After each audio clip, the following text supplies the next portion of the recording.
Hey guys, welcome to Spatule Bros. I'm the chef, and today we're here for the review of episode 4 of season 3 of Jujutsu Kaisen. An episode that's stirring up debates between Japanese fans and Western fans, let's say. All right, we'll talk about it. Now, you probably noticed that the setup is a bit unusual. Why? Because I'm taking this opportunity to make an announcement. This weekend is the special event in Japan for the 40th anniversary of Dragon Ball, the Genki Damatsuri. We've talked about it at length on this channel, and we'll be live with Dark Horse from 2 a.m. to 10 a.m. because the event will be broadcast live on YouTube, and we'll be there to react to the announcements live all night long. And it's going to be fun. It's going to be incredible. There will be guests. There will be stuff going on. It's going to be amazing. You've never seen anything like this on this channel. Incredible. By the way, it won't be on this channel. Sorry, it'll be on Le Chef Otaku's channel. There you go. Now it's time for the review. Yes, so episode 4 of Jujutsu Kaisen, which was highly anticipated by fans of the manga. This was the episode where Maki Zenin became super determined and massacred the Zenin clan.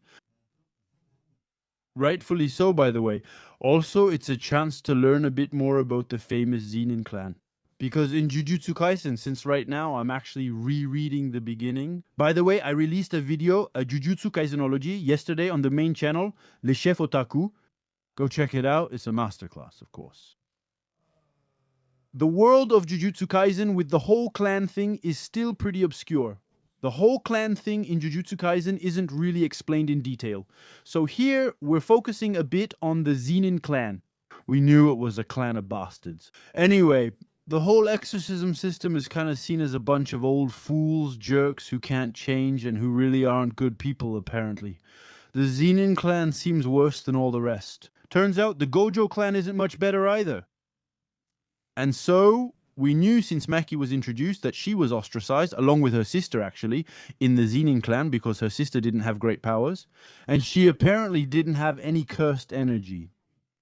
So now there's a new clan leader who has been chosen, and that's Megumi. So there's a Bixby who says it's Naoya, but if Megumi agrees, it's going to be him, because that's how it is.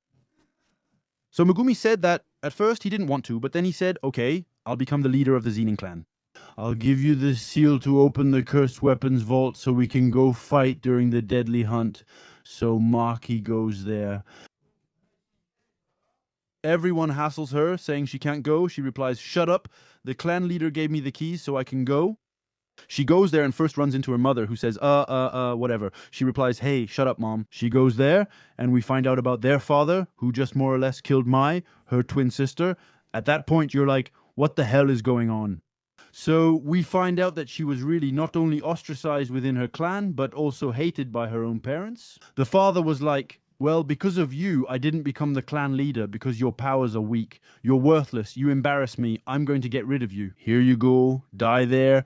I'll throw you into a cellar on the estate where we've locked up some curses. They're scared of me, but you, half dead, are just food to them. We're getting rid of you. You ruined my life. They leave. You wonder, what are these curses? So obviously, when you grow up in a family like that, you're not sane. Here's where we start having flashbacks and say, now we understand why Toji left. Uh, because Toji was already, but when you see where he comes from, you say, okay, I get it. Anyway. And so after that, well, Mai's character dies, and that's something I didn't really understand in the manga, but apparently that's what happens in the anime. She dies, and she becomes his sword. If I understood right, that's what happened. He adds more rules about exorcism, saying twins are bad news in the world of exorcism because they're seen as the same person and their powers are split. And by dying, Mai, and I guess she also uses it for her energy, to bring her sister back, I suppose. Well, by dying, she releases her sister's true potential. So she has at least as much potential as Toji Fujiguro did back then.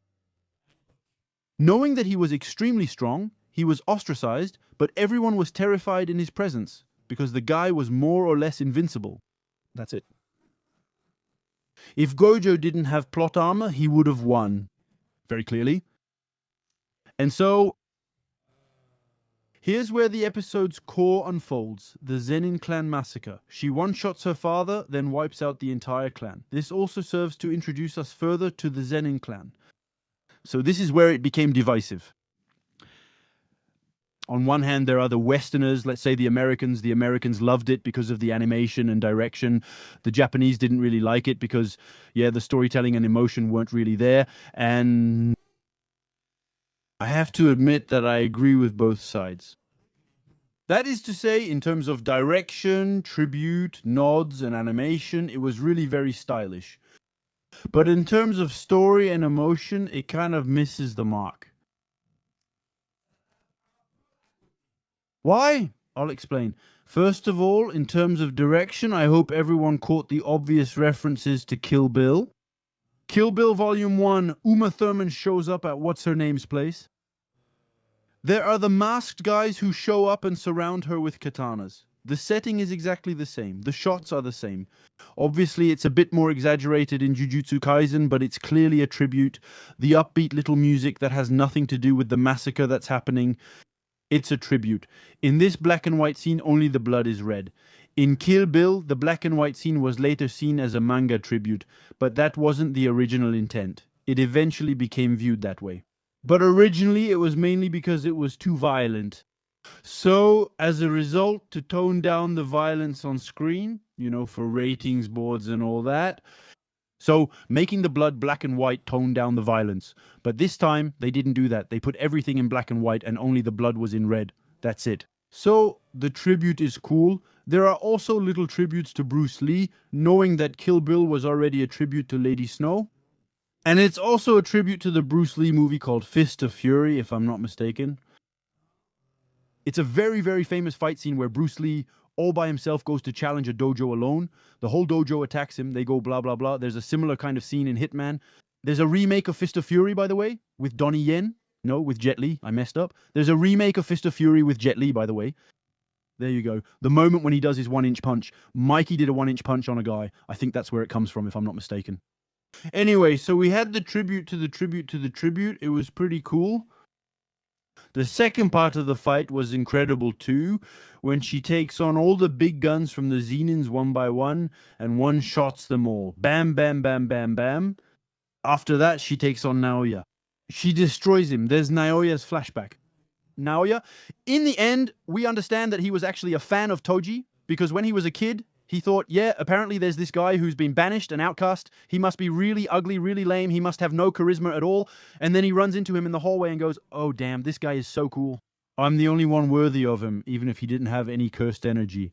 So it's pretty paradoxical, because the guy presents himself as kind of the chosen one of the Zenin clan prophecy, but at the same time, his role model, in quotes, is still a guy who was an outcast. So that's interesting. So where I agree with the Japanese fans is that yes, the direction, the tribute, the pacing, but it was done a bit at the expense of emotion. Because the episode is supposed to be about Maki Zenin's cold rage. Maybe in the manga it's a bit less. She looks crazier. Here she has more of a cold rage. We're supposed to be in an emotional moment. That is, she's had enough. She kills everyone. She just lost her twin sister. By the way, I think this whole twin thing, if that's how you say it, between the two of them has overall been very, very underused so far, both in the manga and even in the anime. His sister, I think we only see her during the tournament arc, and then after that, she's never mentioned again, you see, but she's not mentioned before that either. They had to drop that storyline, but it was a good way to both end it and develop Maki's character. So why not? But she just lost her sister, and we have a cool scene. That is, we have some upbeat music, and actually we're no longer in the moment of revenge, of just punishment.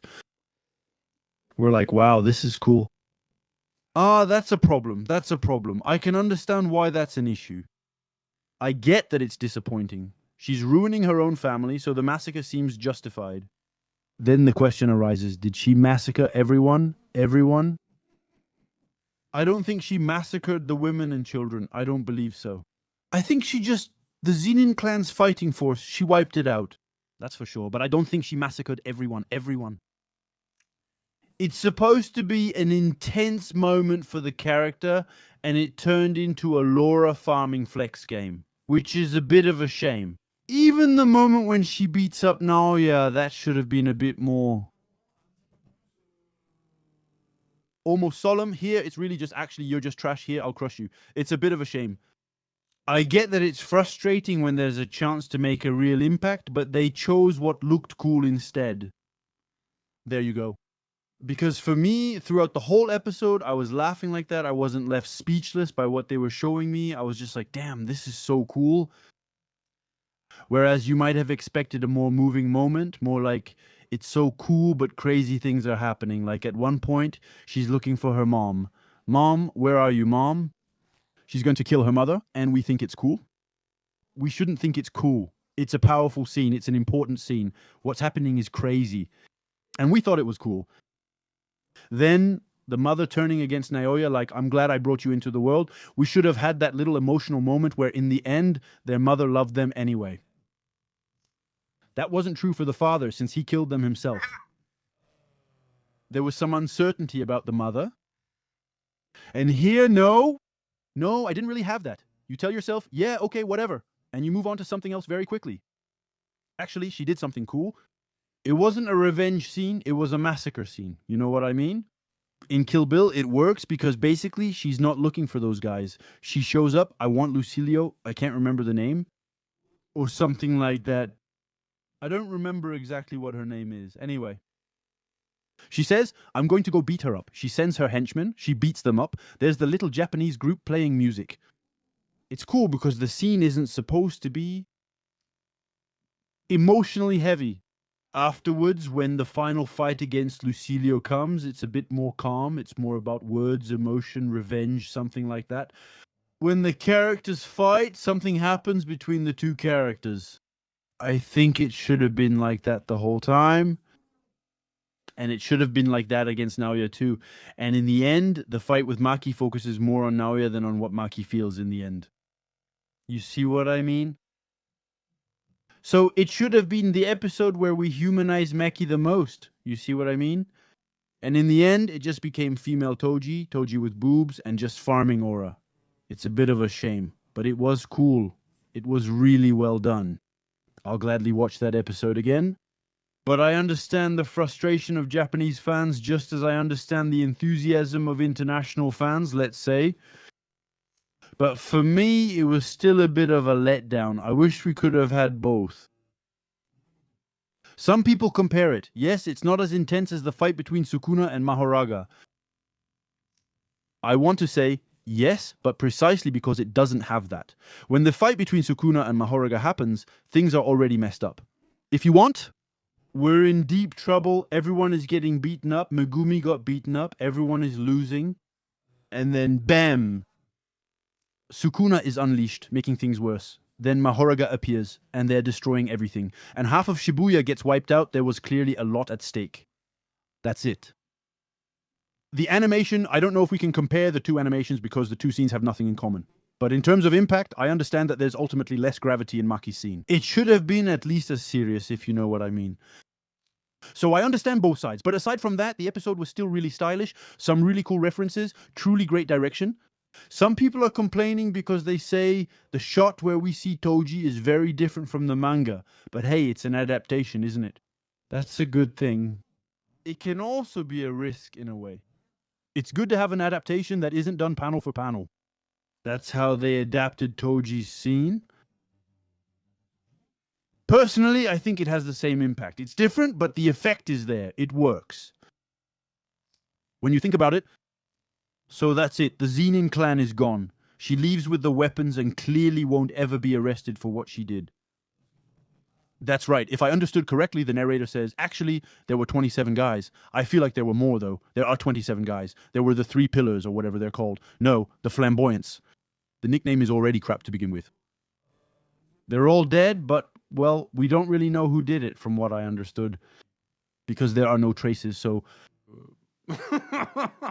it's not a big deal. Anyway, So a really cool episode, which shows that they're really busting their asses to make quality episodes. I understand that some people were a little thrown off by episode 3, which was a huge tutorial, but it still shows that they've got guts, they've got something under the hood, and that we can expect big fights, big set pieces, really, really stylish. Honestly, the adaptation work on Jujutsu Kaisen is really cool, and for me, it elevates the manga. There you go. So I'm honestly looking forward to seeing what's next, and that's it. Now, I'll let you tell me what you thought in the comments, as usual, and I'll see you very soon on Spatule Bros for new videos. Let passion guide you. Don't forget to check out Jujutsu Kaisenology. The link is in the description.